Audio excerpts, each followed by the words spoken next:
ஒரு நாட்டினுடைய ராஜா ஒரு குதிரையை ஆசையா வாங்கிட்டு வந்து தன்னோட அரண்மனையில் வளர்த்துட்ருக்காரு. அது சில நாட்கள் அப்படியே போகுது. அந்த குதிரை ஒரு நாள் என்ன ஆகுது, அந்த ராஜாவோட கட்டுப்பாட்டிலே இல்லாமல் அது அங்கேயும் இங்கேயும் குதித்து சுற்றிக்கிட்டே இருக்கு. அரண்மனையில் இருக்கிற எல்லாரும் அந்த குதிரையை அடக்க முயற்சி பண்ணுறாங்க. அது யாராலுமே முடியல. அப்புறம் ராஜாவுக்கு ஒரே மன வருத்தம். ஏன் இந்த குதிரை இப்படி பண்ணுது அப்படின்னு யோசிக்கிறாரு.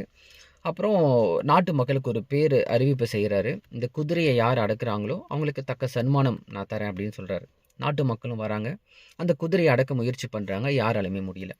கடைசியாக ஒரு நாள் என்ன பண்ணுறாரு, ஒரு இளைஞன் வந்து அந்த ராஜா கிட்ட இந்த குதிரையை என்னோட அனுப்பி வைங்க, இதை என்னோட கட்டுப்பாட்டுக்குள்ளே நான் கொண்டு வரேன் அப்படின்னு கேட்குறாரு. ராஜாவும் சரி நீ கூட்டிகிட்டு போ அப்படின்னு அந்த குதிரையை அனுப்பி விடுறாரு. அந்த குதிரையை அவன் தரன்னு எடுத்துகிட்டு வீட்டுக்கு போயிட்டான். அப்படியே நாட்கள் போது. ஒரு 4 மாதம் கழித்து ராஜா தன்னுடைய மந்திரிகளோட அரண்மனைக்கு வெளியில் நின்று பேசிகிட்டு இருக்காரு. அப்போ ஒரு காட்சி. அந்த குதிரையில் அந்த இளைஞன் சவாரி செஞ்சுட்டு வந்துக்கிட்டே இருக்கான். எல்லாருக்குமே ஒரு ஆச்சரியம். எப்படி இது நடந்திருக்கும் அப்படின்னு யோசிச்சுட்டு இருக்கும்போது அந்த இளைஞன் வந்து அங்கே இறங்குறான். ராஜா கேட்குறார், எப்படி இது நடந்துச்சுன்னு கேட்குறாரு. இங்கேருந்து நான் கூட்டிகிட்டு போகும்போது அந்த குதிரை அடம் பிடிச்சிட்டு தான் இருந்துச்சு. ஆனால் அங்கே போனதுக்கப்புறமா அந்த குதிரையை வந்து நான் வெளியில் ஃப்ரீயாக விட்டுட்டேன்.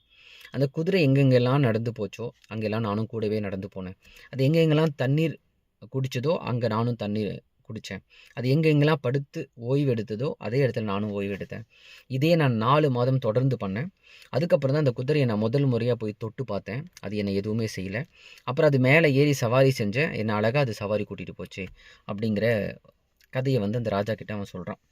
ஸோ இந்த கதையிலேருந்து எனக்கு என்ன புரிஞ்சுது அப்படின்னா, நமக்கு ஒரு உறவு நமக்கு வேணும்னு நம்ம நினைக்கிறோம் அப்படின்னா, அது நம்மளோட ஏதோ ஒரு சிச்சுவேஷனில் அது முரண்படும்போது, அதை நம்மளோட புரிதலிருந்தே அதை கட்டுப்படுத்த முயற்சி பண்ணிக்கிட்டே இருக்கும். அதனால எல்லாருக்குமே அந்த மன வலி அப்படிங்கிறது நமக்கு கிடைக்குது. இதை இப்படி கையாளக்கூடாதுங்கிற ஒரு கதையை இது சொல்லுது இந்த கதை. அப்போ என்ன பண்ணுன்னா, அந்த நம்மளோட முரண்படுற அந்த உறவு, மனம் என்ன விரும்புது, அதுக்கு என்ன தேவையோ அந்த புரிதலுக்குள்ளே போய் அந்த டைம் எடுத்து தான் அதை நம்ம கட்டுப்பாட்டுக்குள்ளே கொண்டு வரணும். அப்போ தான் அது ஒரு இயற்கையான ஒரு அமைப்பா இருக்குங்கிற ஒரு அழகான ஒரு தன்மையை வந்து இந்த கதை சொல்லுச்சு. இதை உங்களுக்கும் நான் பகிர்ந்துக்கணும்னு நினச்சேன். அதுக்காக தான் இது சொல்கிறேன்.